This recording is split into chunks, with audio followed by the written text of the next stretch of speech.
Watu 7 wamefariki dunia kwa ajali ya gari lenye nambari za usajili T222 DNL basi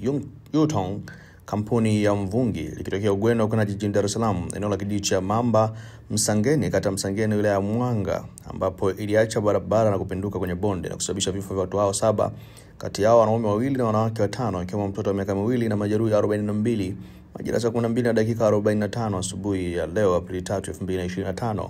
Majeruhi wote wanaendelea na matibabu katika hospitali ya Kifula, hospitali ya wilaya ya Mwanga, hospitali ya KCMC Moshi na hospitali ya mkoa ya Mawenzi. Chanzo cha ajali hiyo ni uzembe wa dereva kushindwa kulimudu gari wakati anapishana na gari jingine kwenye kona kali na kuacha barabara na kutumbukia bondeni. Dereva gari hilo anashikiliwa kwa mahojiano zaidi. Majina yaliyofariki ni Ashura Omari Sakena mwenye umri wa miaka 47 mkazi wa Buchama Mwanga, Zaituni Hashim Mwanga mwenye umri wa miaka 52 mkazi wa Masumbeni Mwanga,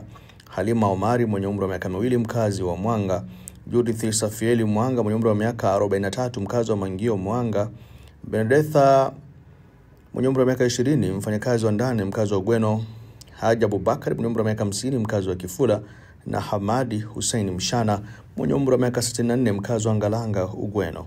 Miili ya marehemu imehifadhiwa hospitali ya wilaya ya Mwanga kusubiri uchunguzi na taratibu nyingine. Hii habari imetolewa na kamanda wa polisi mkoa wa Kilimanjaro, na mimi ni Bakari Chidiomba.